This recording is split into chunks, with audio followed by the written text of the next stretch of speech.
I request Professor Sunil Singh to introduce first speaker, Professor K. Kasturirangan, former chairman, ISRO. Professor Sunil Singh.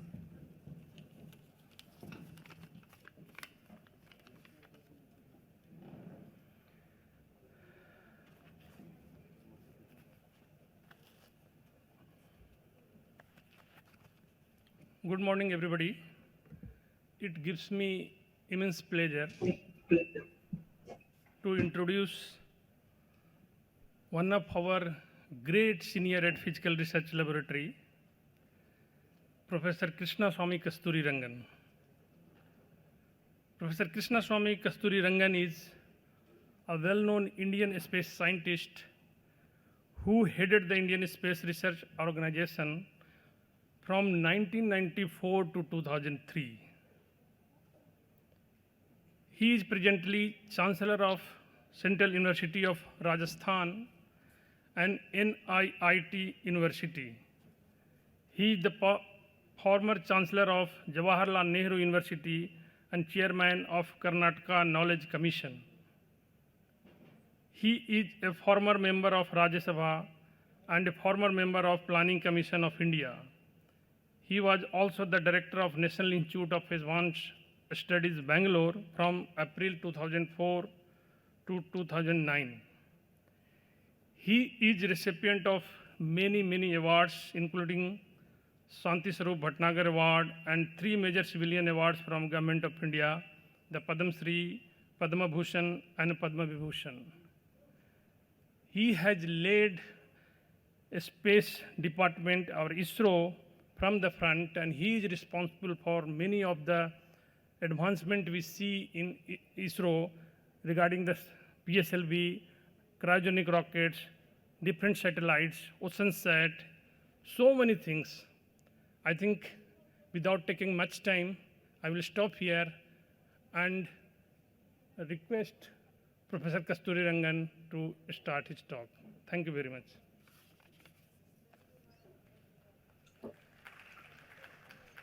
Yes. Thank you and good morning. I would at the outset like to thank Mr. Jose Manuel Noronha, Chairman, Goa Public Service Commission and Chairman Organizing Committee, Manohar Parrikar Vidnyan Mahotsav, for extending this privilege of delivering a lecture at the inaugural event of the Manohar Parrikar Vidnyan Mahotsav. I'm happy to note the presence of 2 of my very illustrious colleagues, Dr. Shekhar Mande, who is the Director General of CSIR, and Professor Ashutosh Sharma, the former Secretary, Department of Science and Technology, and one of the foremost scientists of this country, and a leader, and other dignitaries, including the Director of the National Institute of Oceanography, Goa, and also privileged to share the forum with the Chief Secretary, Mr. Parimal Roy. Of course, my association with both Dr. Shekhar Mande and Professor Ashutosh Sharma has been very eventful. I having worked with them during my tenure in the Planning Commission and also for several other responsibilities where I had the best of the advice, guidance, and support from these very well-known and preeminent scientists of India. Coming to Sri Manohar Parrikar ji, I came to know about Manohar Parrikar ji when we wanted to start something on space activity in Goa. And that was the time when I was the chairman of ISRO. I went to Goa. He was the chief minister at that time. And he directly interacted with all of us, myself and my team, to look at what are the areas where Goa can benefit of India's space program. It was a very eventful meeting, and he hosted us a dinner, and he engaged us with a lot of information that he had, not only about India, Goa, but also in the context of using high technology in the development of our country. So that was the first time. It is a lasting impression of a leader. Of course, he was an IIT graduate. There is no question on that. And his knowledge was very vast, very critical, very deep. And so all of us were impressed with the fact that we have a leader who would certainly make use of space for the development of his state. And later on, when there was this Western Ghats report to be prepared, and Goa was one of the states affected by the Western Ghats, any kind of problems. So we again called on Sri Manohar Parrikar ji, and he gave some excellent suggestions. He really engaged us for nearly half an hour of a lecture on the various aspects of ecological systems, their preservation, conservation, strategies that Goa is adopting. I still remember the details that he gave, which was really as good as one of the best front-ranking worker who worked in this particular. That was the caliber of his the lecture as well as the briefing that we got from him. Of course, I had also sometimes a very interesting association which brought out his personality. The last one being when he was the defense minister, and there was the NGO which wanted to honor him. It's a very respected NGO, and it is also was a matter of carrying the name of one of the very revered saints of this country. So, but then he had not replied to that organizer, and the organizer contacted me to see whether I could pursue Sri Manohar Parrikar ji to accept this report. And I called up Manohar Parrikar ji, even though he was the defense minister, he had absolutely no concern, the reservation in talking to me very freely. And he told me only one thing, that for one of the foremost public servants of this country, he has decided not to accept any recognition in this country, since it can be not that he said it is a conflicting to his present responsibility, but he said as a principle, he doesn't want to accept. That was this Manohar Parrikar ji, an extraordinary person, knowledgeable, scholarship, public service, in public service, he understands fully, a man of integrity and above all, humility, because even in the midst of being very busy as a defense minister, he chose to take the phone and talk to me directly. That was the person. So I am really excited at the possibility that the organizers, and particularly C. Jose Manuel Lorona, asked me to give a talk commemorating his name, which to me is a very revered name, one of the foremost Indians of the recent times, and a real role model for the students who are sitting there and hearing not only this lecture, but also others who will speak about him. In this particular talk that I'm going to deliver, I've chosen the space program of India as an example of what this country has achieved in terms of realizing cutting-edge technologies and reaching the frontiers of science. The reason why I chose this is, of course, there are areas of space. Of course, one talks about technology, one talks about rockets and satellites, one talks about applications and how the country's development can be influenced by this kind of high technology systems in the country. But there are also other areas which are equally exciting. And many times, in fact, I got interested in space primarily because of the kind of things that space offered to provide as an insight into the system that you experience, a sky, a stellar star-studded sky, galaxies, supernovae, neutron stars, all kinds of exotic objects. So it was a kind of a thing in which it is a final frontier, because the humans have moved from land to ocean, ocean to atmosphere, and now you go beyond that into an infinite area, the final frontier. And though there is an exploration which the humans will undertake, which would be into the deeper and deeper into this final frontier. It's a knowledge inspiration because it opens up every day. There is a discovery, a new insight, a new physics, a new chemistry, a new science that gets added. So you have a knowledge inspiration that is virtually, I may say, is eternal in terms of space or what it offers. And it's a vast source of energy. On one side, we may say that we have a interstellar space with hardly 2 electron volt per cc kind of an energetic, which is very small. But on the other side, we talk of very, very vast galactic systems, metagalactic systems, which are full of stars, which are full of variety of stellar objects. with carry various types of energy, whether it is magnetic, whether it is thermal, whether it is gravitational, whether it is nuclear. But there is a huge set of energy or a manifestation that the space provides you to study. And there is a challenge of unknown. Every day you try to find, as I said, new things, whether new objects, new interactions, and new types of energetics that is manifested. And you have therefore a challenge. And you force exploring this is no easy task because you talk of depth, you talk of distances, you talk of environment which is hostile and things of that kind. So against this background, we always ask a very fundamental question. Where do we come from? Where are we going? And are we alone? These are the kind of questions that has posed the humankind has been posed with over millennia. And today, with the developments in science, development in technology, certainly these have become much more sharper in terms of the questions. But the answers are still far away. And that is what makes it very challenging and very exciting. The unknown frontier. Where do we come from?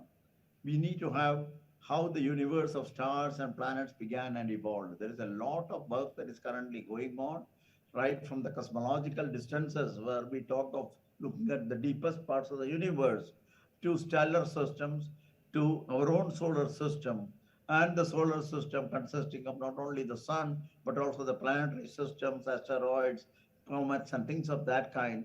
And we also belong to one of such of the solar system, and how the planet, our own Earth formed. So that is the question of the origin and evolution of the Earth. That is still a matter of study because there is quite a lot that is not understood about the origin and evolution. And there are many, many areas of science, the biological, physical, chemical, and many other aspects of science which come together in trying to understand this. What will happen to us in the future? Determine the nature of the space, environment, cosmic hazards of the Earth. There are many things that are being discussed. The questions of whether could there be an asteroid that can have a hit which can destroy the life on the Earth. What kind of space environment do we have to encounter as we go deeper and deeper into the space? What is the nature? Are we having the technology to meet those kind of nature's environment? Determine the potential for permanent human presence. Already the work is going on. Even India has embarked now on Gaganyaan as one of the major program of India space in the recent past. There's a very, very significant step in trying to further our interest in space. We will certainly, you can read about it. I don't have that kind of time to discuss all this, but the fact remains that India is a very active partner in the future of human presence in the space. Are we alone? Then there is this question, are we alone? We have not still got evidence that we have life elsewhere in the world, not only in this elsewhere in the world, but even in this solar system. In our own solar system, do Mars have an habitation of life, or did we have a life in the earlier year, far part of the solar system? These are questions that are still being debated. Determine their life-bearing planet. There is a lot of interesting thing that has come in the last decade or so, where for the first time you have started seeing the evidence of planetary systems around other stars, something which was not known a few decades ago. But the better technologies and the telescope observation, the resolution, sensitivity, and things of that kind today takes us to new dimensions of looking at the stellar systems, and certainly that we are populated with planetary systems around other stars. So the question is, can new destinations can be reached by humans in this millennium? So these are the questions. So that's why I said challenging, interesting, exciting. That is what the space offers to all of us. The imperatives of space exploration, cultural imperative. Humans have always explored because they wanted to expand and explore. So the frontiers of human experience has always gone from land towards water to sea to heat. So there is always a tendency to expand, explore, and look at the curious new things that they try to reveal. Fulfill the human need to advance the human learn. So that's the other part of it. Inspire, educate, engage our youth. Here is what your younger generation who are present today among the audience certainly is going to find this as one of the most exciting period of life. to understand the scientific imperative, knowledge and understanding of what surrounds us in space. Answer, I mentioned a few things about it. Answers to fundamental questions of our origins and destiny, advances and sustain human experience and technological progress. And I finally also, I should say, to unify the political imperative. There was a common global endeavor without national boundaries. So can the political system understand each other from different nations to have a common goal when it comes to exploring the far off distances and therefore far off the objects and systems where there may be also, as I mentioned, life forms of which we don't know today. Mutual achievement. So there is a question of an international collaboration, the humans coming together as one humanoid looking at outside systems. And that I would like to quote a very interesting thing which I just saw. This is from the Russian president who recently visited India, Putin. Thank God, this field is not being influenced by problems in politics. Therefore, I hope that everything will develop since it is in the interest of everyone. This is a sphere that unites people. I hope it will continue to be this way. I'm sure this is an imperative. It is not the question of a political decision. It's a political imperative that the humans come together and have a common goal of understanding what this universe is and the fundamental questions of origin and evolution of our own species and also such developments elsewhere in the universe.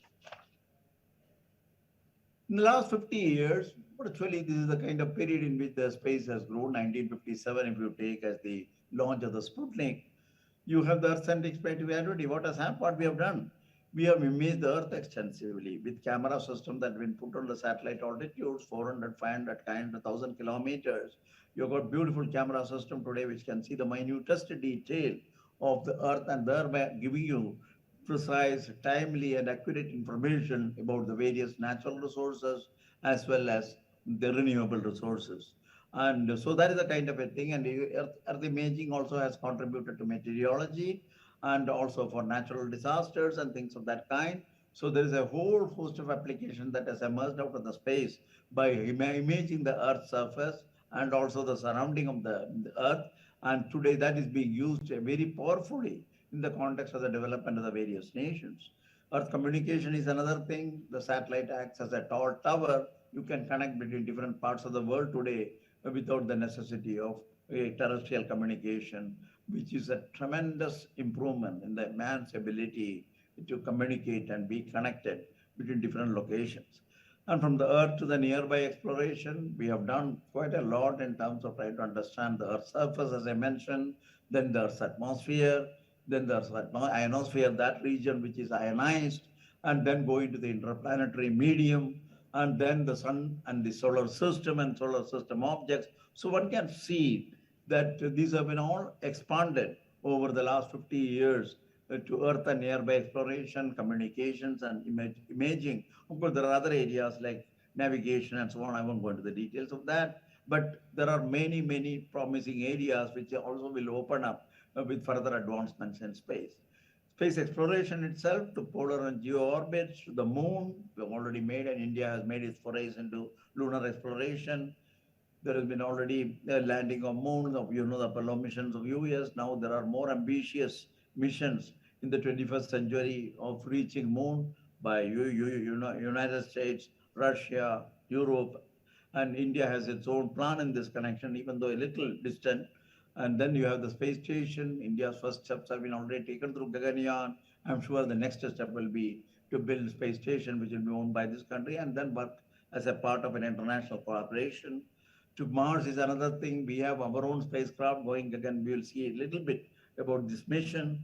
And then imaging the stars. We have got astronomical systems, huge. In fact, we have got a telescope systems which virtually cover all the important areas of electromagnetic spectrum, which can be seen from the surface. So we have one of the very comprehensive set of observational capabilities today. Imaging the stars is one of the important things, and also the various types of phenomena that take place in the space and interstellar thing.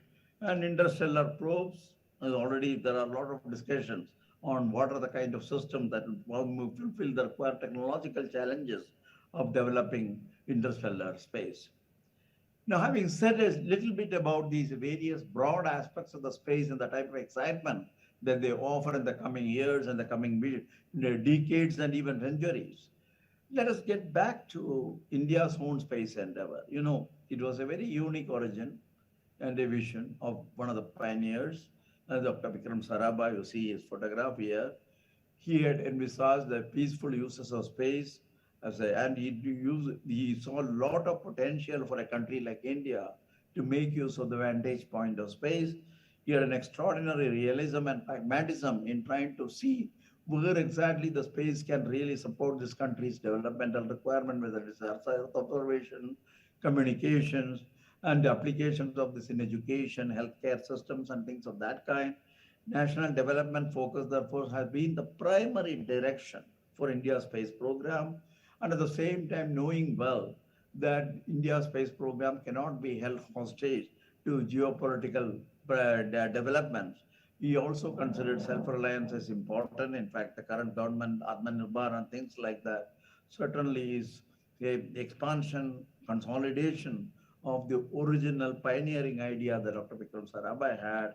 International collaboration certainly has been one of the key elements of supporting the program. Today, we work on an end-to-end basis and also as equal partner based through international collaborations, institution building, innovative organizational culture, science and technology and application harmony, and inspiring leadership. These are the other characteristics that space is representing and displaying, and this has been thanks to the pioneering vision and the type of direction that India's pioneering space scientist gave, that is Dr. Vikram Sarabhai. Now, what have we done in the last 5 decades? If you really look at it, we had a successful development of launch vehicles, things like PSLV, GSLV, which can virtually put something like 4 to 5 tons of satellites into the near Earth orbit, and maybe a little less when it comes to geosynchronous missions. And we have also developed a huge amount of applications, and we have got a large number of stakeholders in this country who use the space system for their own requirements, whether it's agriculture, whether it is water, whether it is planetary, space science, whether it is coastal processes, whether it is related to managing the disaster, and then also, as I mentioned, communications for television, the telecommunications and things like that. So there's a large user base in this country which have been developed. Industry has supported this. In fact, I should say that there's a large amount of budget that goes into the industry to support the India space program. Global role, and India has played a very key role, not only in the context of shaping directions for the global space endeavor, but also in collaborating. We have 70 agreements today with various countries in the world on various aspects of collaborating in space. And so that is another major component.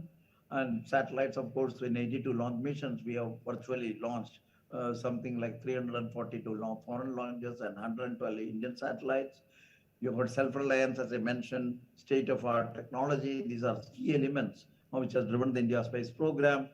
Currently, we have a fairly large number of human resources internally and also equal number that work in the various industry and other institutions.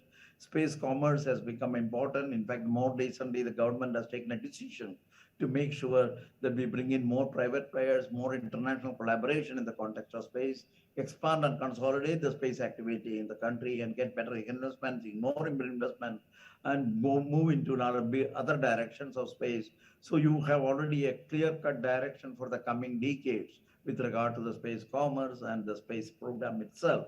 In this connection, human spaceflight, I said about the human Gaganyaan plan, moving towards the space station and probably going towards the more lunar systems and lunar bases, working with international systems. In the process, interplanetary mission, we have started with Moon, we have started with Mars, and I'm sure there are other areas. We will see it in the last slide that I will project. And ultimately, we have today an end-to-end capabilities over the space is concerned.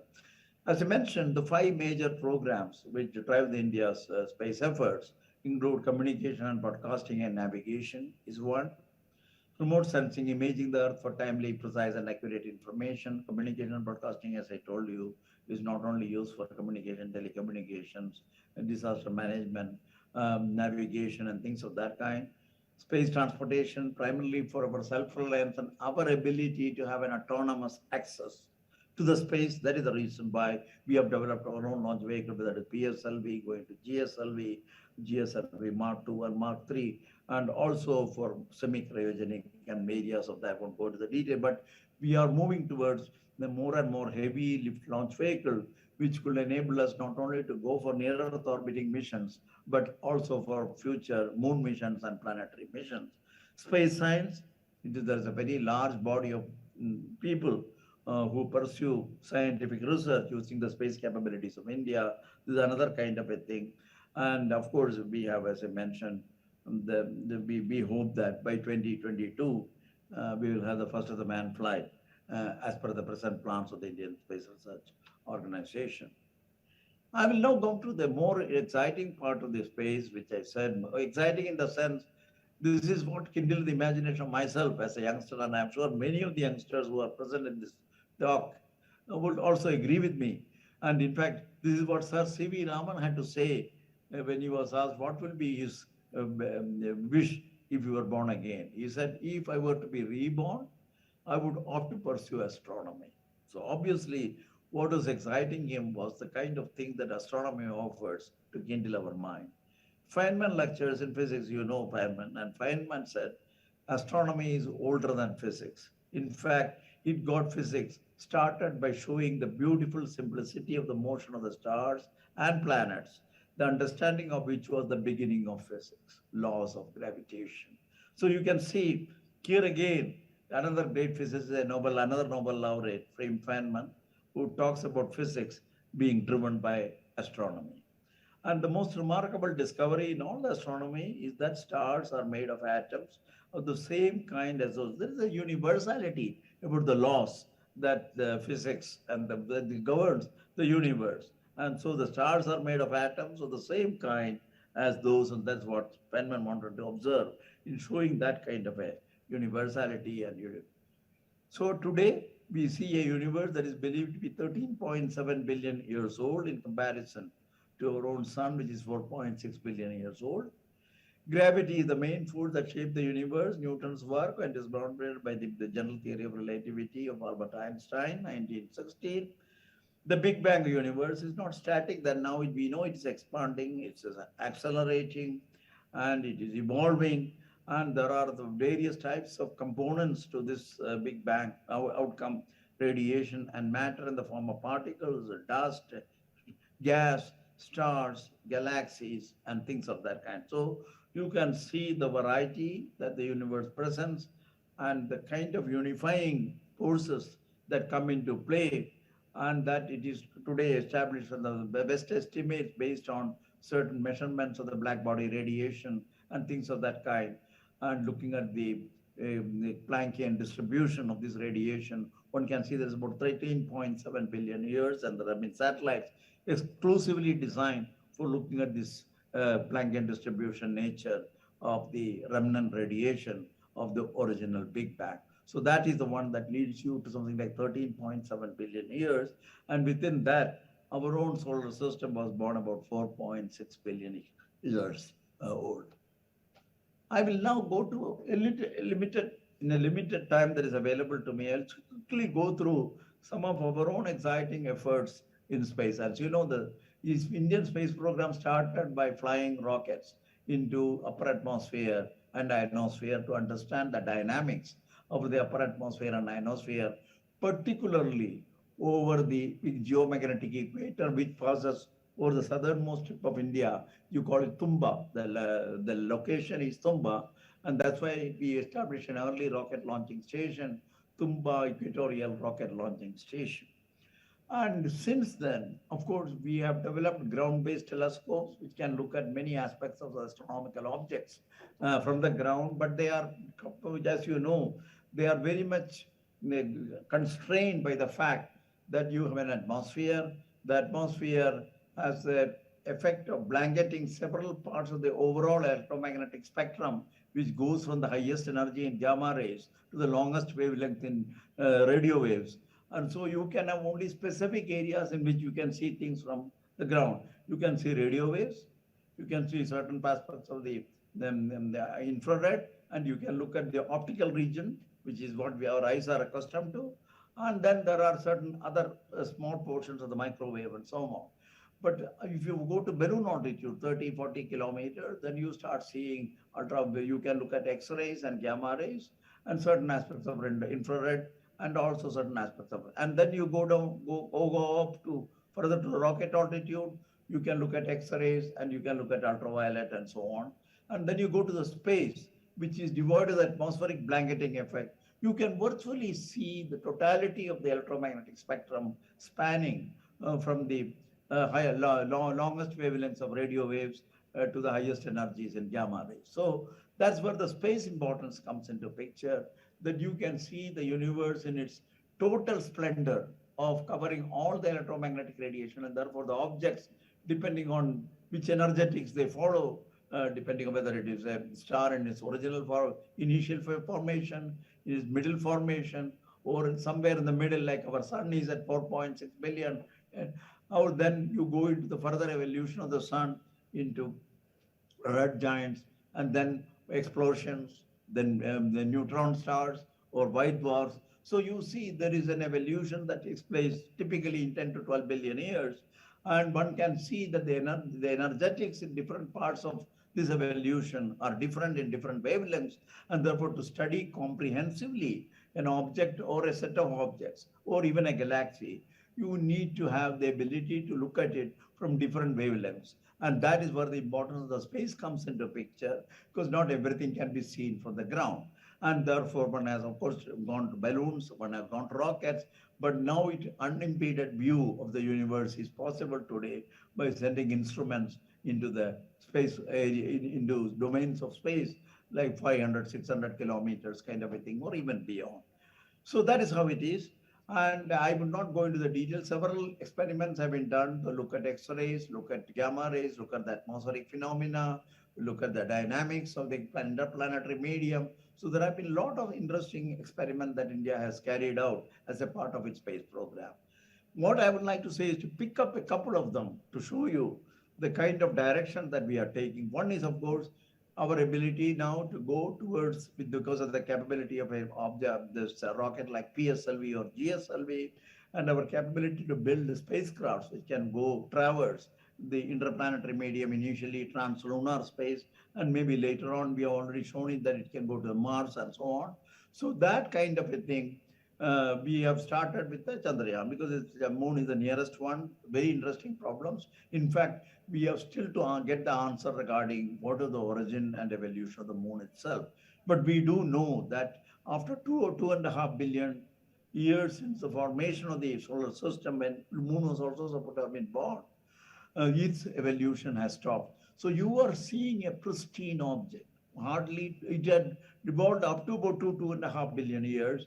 And then you have the pristine object which can study what was the state of, for example, Earth or other objects with respect to the point at which it stopped evolution. So there's a very interesting kind of physics, there is a very interesting kind of science that can come out of it. The question of evolution of the moon, the question of planetary, the impact of meteoric impacts, the question of the surface, the question of the composition, the chemical composition, and the very fundamental question of either water on the moon or is it a dry place, because there is a lot of future objectives that can be set once you have some possibility of getting water on the moon, including possible human bases in that. So these were the kind of questions that we asked, and we decided that with our capability to build spacecraft, which can be a Chandrayaan kind of a spacecraft, and ability to put it into orbit, launch it into the moon through PSLV, we decided to go as a first mission, a Chandrayaan, a 4-day mission to reach moon, and we put about 12 instruments of various types, whether it is terrain mapping, looking at the spectral regions, looking at the heights of the various those things, and then looking at the craters and things of that kind, and look at the temperature distributions, and many of these kind of radiation measurements around the moon and things of that kind. So there were 12 of those instruments that were flown, and Chandrayaan was provided some of the very interesting scientific thing, whether it is related to the what you may call as the craters, about the geography of the geology of the moon, or lunology, you may like to say, and then also the first indication with one of the instruments with the US applied to be put in the Chandrayaan-1, we could see the first signs that there could be water in certain portions.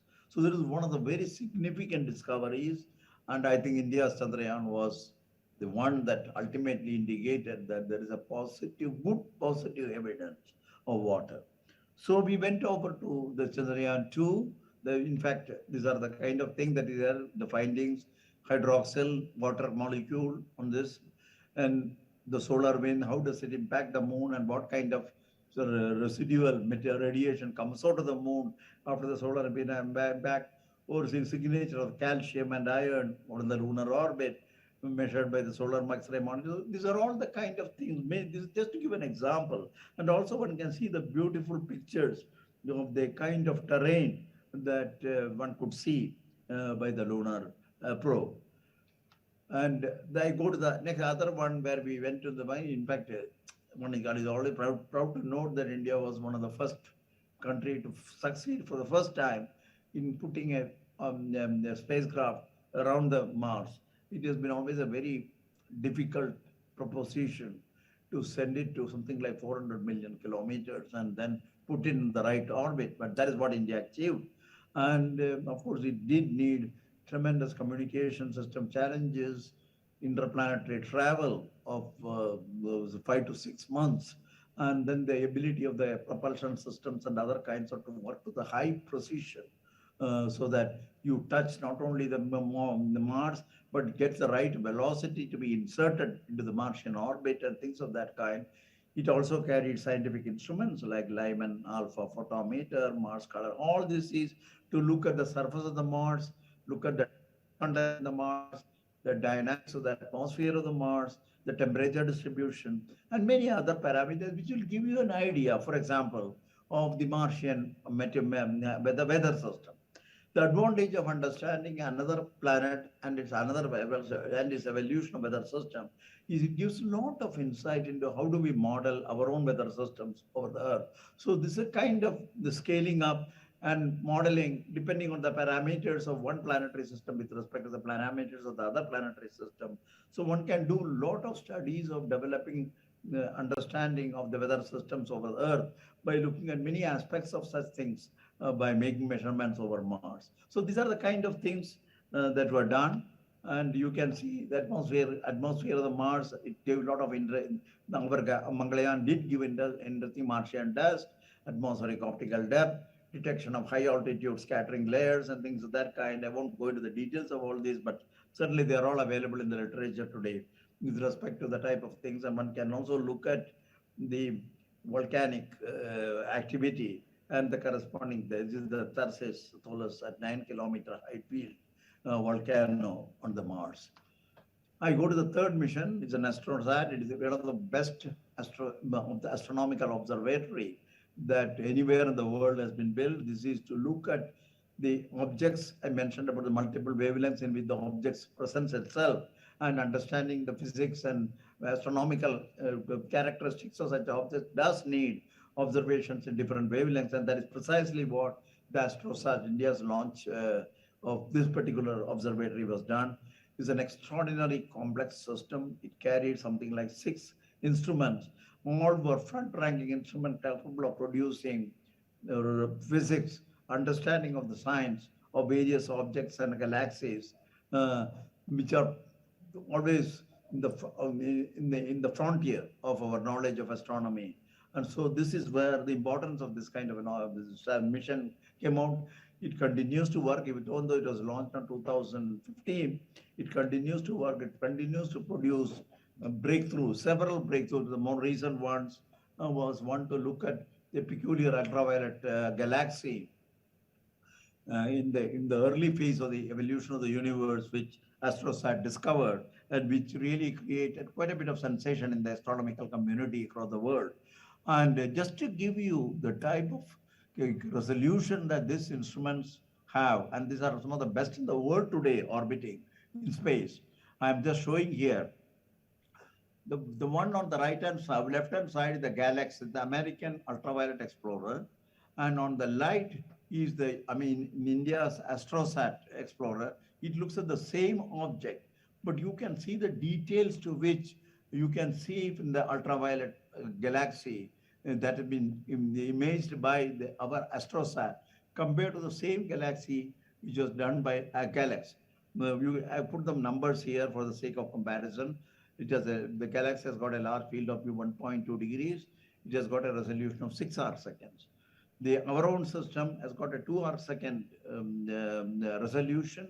Field of view is about half a degree, but you can see we have been able to go from something like 6 arc second to 2 arc second, and you see the type of detail that you can see of the same object when you look through the Indian Observatory, Astrosat, and the ultraviolet telescope that we have built in India. I go to the last point of an interesting question that we can ask for ourselves, and this is regarding, I mentioned about the question of life evolution. Other lives in the solar system elsewhere other than Earth, then are there life in the nearby other planets which can really have habitations with life in the nearby planetary systems in a nearby neighborhood. Then how about the universe? How often is this? So the question that one would ask is, of course, is there a water in the planet? Does it have an atmosphere? You know, if you have to have a water in the planet, you need right temperature, right gravity, and many other kinds of things. So do we have those kind of a thing? There is a question of atmosphere, so you should look at the composition of the atmosphere, and are they the right type of composition that will facilitate the evolution of life? Is it Earth-sized? Because of the fact that there are certain gravity-related issues, the question of the ability of holding on to an atmosphere through the gravitational force and things. So Earth has got the right type of numbers in this connection. Does it have a magnetic field? Extremely important, because you have got a large amount of particle radiation that come out from abroad, from the outer space, and the magnetic field of Earth has got that tremendous ability to filter it out so that you reduce the radiation that really impinges on the ground, and therefore that impinges on the life forms. Does it sustain the life? So these are the questions. Now, in the recent past, in the last decade or so, there have been 3 or 4 very major spacecrafts that were sent up to look at get answers for some of them. The net result, of course, is the fact that we have something like we have confirmed that the planetary systems are not very unusual. They are not unique. In fact, in the regions up to 30, 40 light years from the Earth, there has been a confirmation of something like 4,500 planets orbiting around other stars, and they themselves are part of something like 3,300 planetary systems that have been discovered in the neighborhood of solar system. And there are something like super Earths, a little bigger than the Earth, maybe a little less than the Jupiter, which is something like 1,400. And then if you look at terrestrial life planet, rocky, ability to hold water, and then to have gravity which can hold the atmosphere, and then also give rise to an atmosphere which has the right composition and things of that kind. Something like 169 planets of that kind has also been discovered. Others are under analysis with respect to their composition. But this is very interesting in the context that which is not unusual, it is not uncommon to have planetary system. And if one looks at the distance to which this scan has resulted in this kind of numbers, one can be sure that there are millions of planetary systems in our own galaxy. That is what it comes to. So I want to emphasize this aspect, that this is a tremendous possibility, and therefore the question of the evolution of planet, atmosphere, evolution of life, and of course the most exciting part of it, which is the life transforming into civilization. That's a different issue. But even the evolution into life itself is a very good possibility and probability. And that is what one should be doing it in the coming century. In the 21st century, I'm sure there could be several breakthroughs in this area. This is just to give you, for those interested in the detail, one can see that there are various ways in which there has been detection of these kind of planets have been done. You look at the planet going around the sun and its sun, and when it goes into the solar disk of that particular star, you can suddenly see a dip in the intensity, which is because of the kind of blanketing that the planet does over the solar disk. And then you can have a radial velocity. A star may be made to wobble because of the gravity of a nearby planetary system, planet moving nearby, or it can be a direct imaging where the planet has got the ability to image the radiation good enough for imaging. So there are ways in which today the technology allows you, the telescopic technology, observational technology, and also the analytical approaches allows you to detect planetary systems. And of course, one of the key elements is the question of having the right type of spectrum in the region of water, free oxygen, and therefore this is a marker for the presence of life. So you can see, if you look at the spectrum of the radiation coming out of the Venus, you can see the predominantly it is carbon dioxide, not very different so far as Mars is concerned, but one can see very clearly that when you take the spectrum of the Earth's atmosphere, you can see the predominance of the ozone and also certain lines with respect to the water. So these are the kind of signatures that one would look for when you try to look at the possibility of a right atmosphere and the atmosphere evolving into the domains in which you have the life forms that can come out, and of course the life then trying to evolve further. So what India is trying to do is to think of coming out with a mission where you can search for this kind of exoworlds. And the whole idea of Indian mission is to develop a spectroscope which will look at an exoplanet, and it has got a fairly large optics, 1.5 to 2 meter aperture. It will operate in IR optical and the ultraviolet, and then spectral region is the resolution is 100, the kind of a thing, photometric accuracy, and the orb have the right type. And we hope to put it in the Lagrangian position in the solar system. You know, there are many points in the Lagrangian, what do you call it, the Lagrangian points in the solar system, where that particular point moves synchronously with either the moon and the sun, or with the sun and the earth and things of that kind. So very interesting kind of phenomena, this Lagrangian points. And you will have a constant location from which under either identical condition, you can look for these kind of objects. So this is what India's plans are. Of course, it will take some years. If the development of telescope is going to be quite a challenging thing, but we do want to look at the spectroscopic characteristics of the exoplanetary system, which have been already identified currently, and to look for more details about what the character of these atmospheres are and how well are they tuned for developing the various aspects of the life. This is just to conclude this. I just want to say that, there have been a lot of interesting work, and one of the interesting aspects has been the breakthrough initiatives, which is now being funded by a Russian billionaire Yuri Milner. And this is a picture of one of those things. There are many breakthroughs they want to realize in trying to look for the life in universe. This could be, are there habitable worlds in our galactic neighborhood? Are we alone? And and can we think and act together as one world in the cosmos? These are the questions they are asking for fundamental and convincing answers.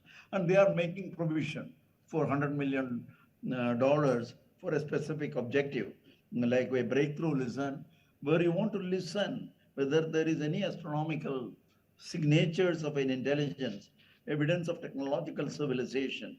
If you have a convincing detection of this through the marshalling of various telescope and other kinds of observatories, and if you are able to satisfy the criteria for an intelligent signal, I think there is 100 million waiting.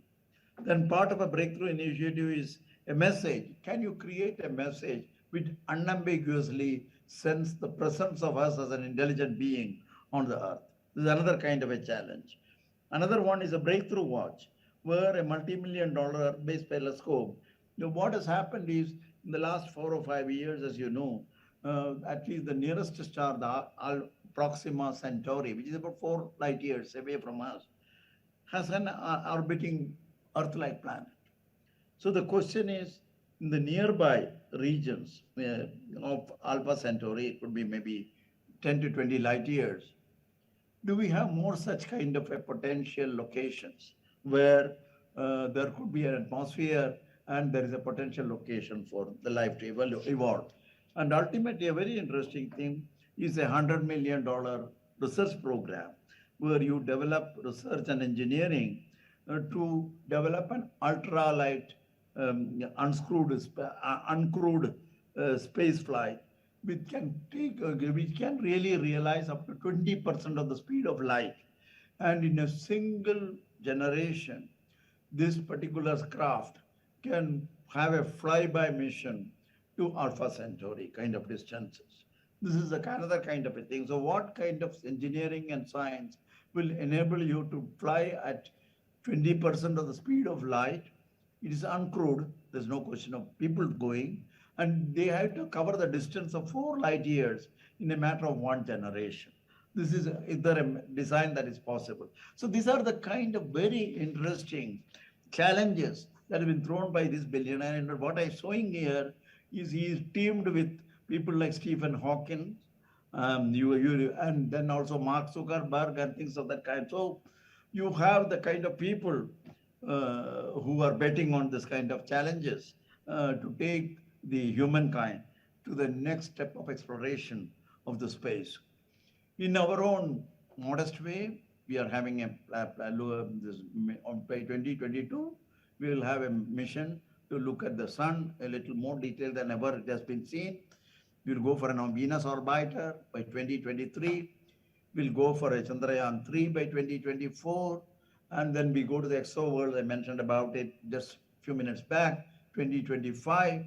And of course, to look at the X-ray, what you may call as polarization characteristics of X-ray sources, a very interesting observation from the physics point of view. So these are the kind of things that India itself is planning. But this is besides the Gaganyaan, the establishment of space stations, and ultimately being a partner in the exploration of the moon and even ultimately habitating moon. And also things like Mars, where also there will be a human presence in the coming decades. So India will be a partner in many of these. So there is a very interesting period that is awaiting all the younger generation. And I think it's up to you to catch hold of this excitement and convert it into a life which is worth living on this planet. Thank you.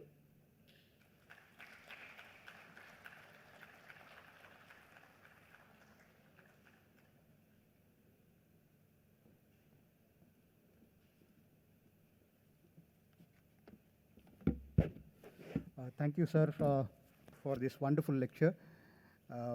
As you know that there is a huge enthusiasm among the student community. I wish to inform you that this particular lecture has been live streamed in 8 different locations, where each of the location has almost about 500 students attending it. So that means altogether we are, we have reached to almost 5,000 students and almost about more than 100 teachers.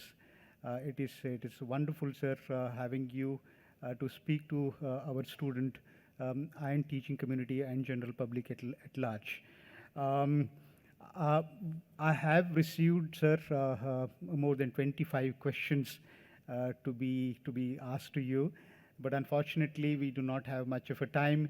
Then I thought we will open it for question Q&A. It was very difficult task for me to select good questions, but however, I have selected 3 questions, and I'm asking this question on behalf of the students, if you may permit me, sir. One of the questions that we have got from the National Institute of Oceanography Auditorium, the person who asked is a little worried about exploration and adventure. He says, is there are a lot of people who are actually going, and space is actually now becoming an area of adventure. Will it impact on the scientific exploration of the space if we leave the space for adventure purpose, sir? It's a good question, but I think they are not, they are complementing each other.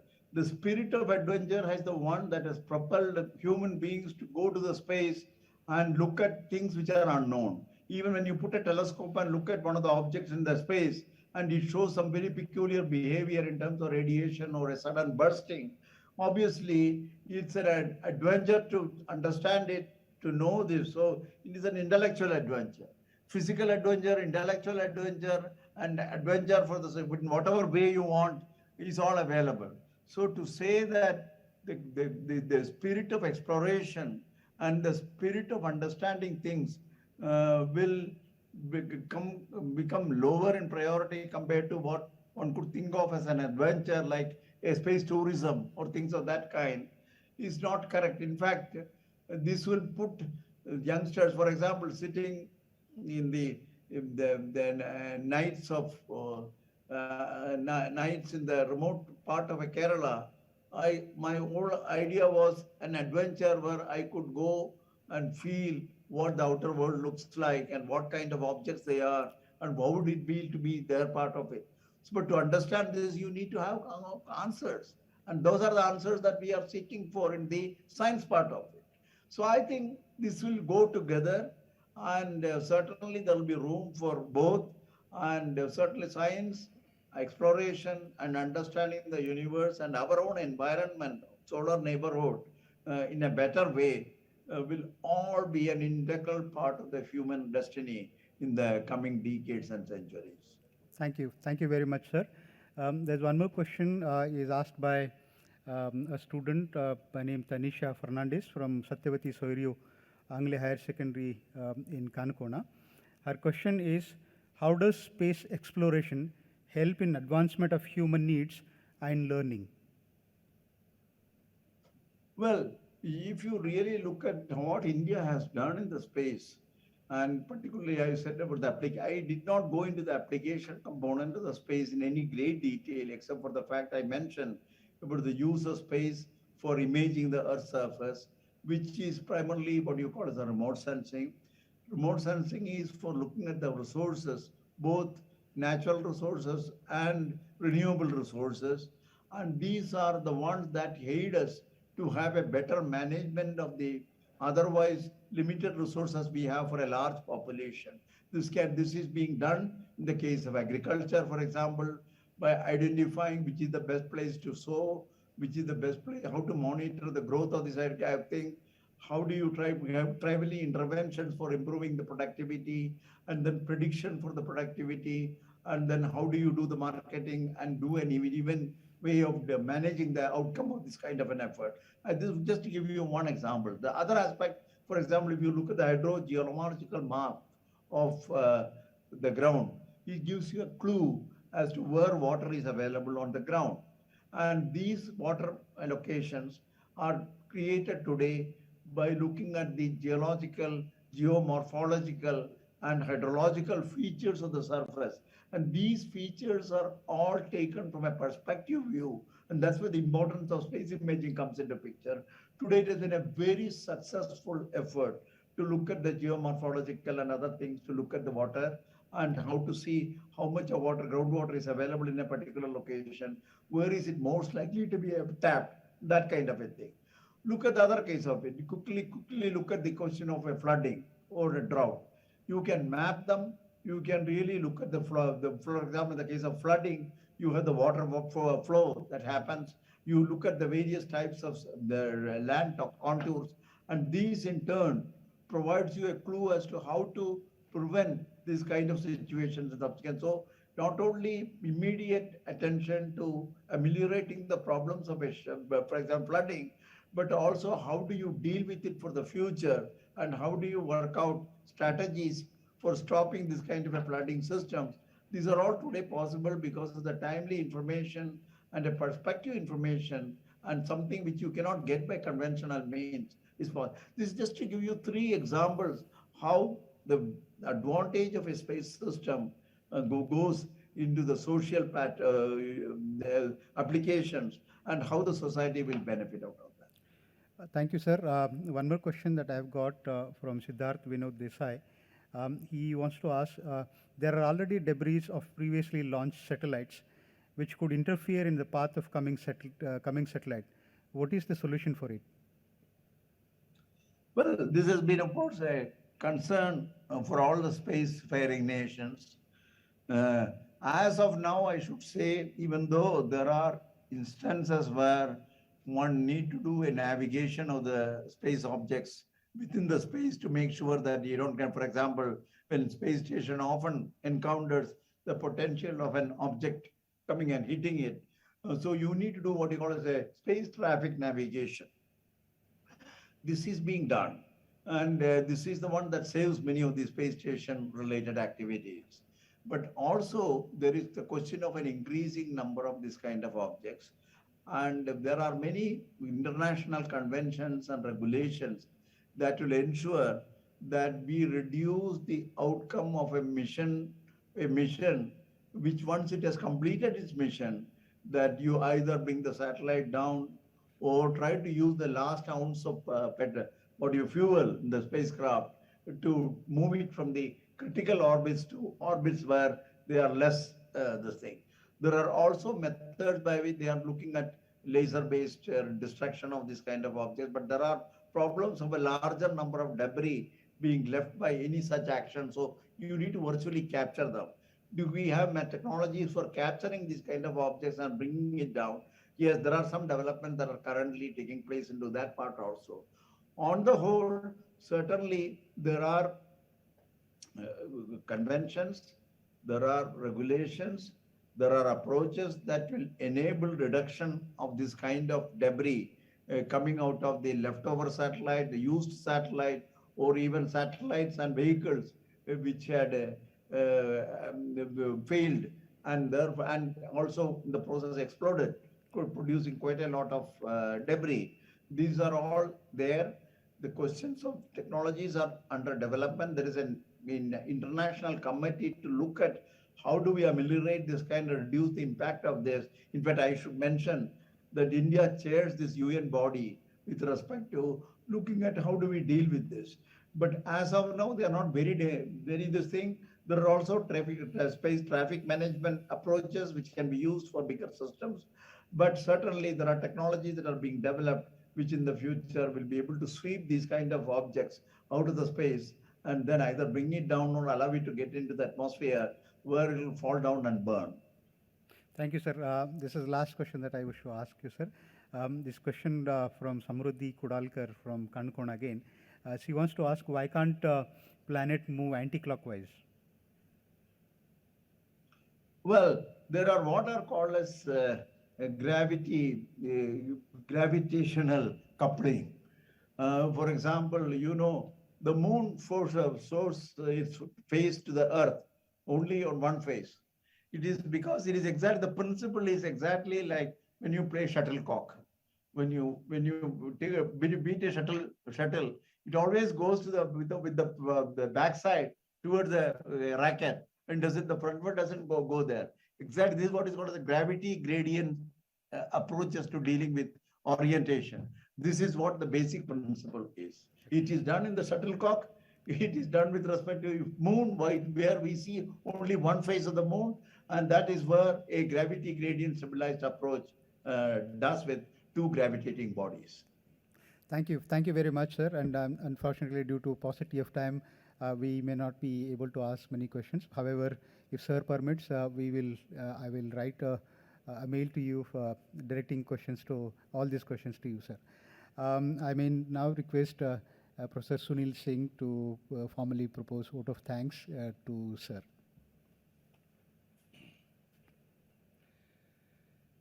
Thank you very much, sir, for providing such an exciting talk. As always, you have provided very exciting talk, a mixture of both technology as well as scientific endeavor. Thank you very much for providing a glimpse of how our space science has developed in India right from beginning, talking about all the different kind of payloads to satellites, and also giving the a little bit futuristic scope how we are going towards Aditya and Aditya L1 and Gaganyaan, and then again Chandrayaan 4, and then exoplanets. So this type of futuristic, the vision which ISRO has provided on long time scale, I think you are instrumental on many of them. So I think it was very great for all of us and all the students to listen from a person who was really have used this as a toy as always. Actually, he was instrumental in many of these developments. So I think thank you very much for providing insight how this thing has evolved, and also mixing this science like how this Chandrayaan first time found the water, and also how if you are looking for the the planets which is similar to Earth, what to look for, where we have to head. I think thank you very much for providing all this information. Thanks a lot, sir, for and on behalf of this organizing committee, we are very grateful to you for providing this time. Thanks a lot.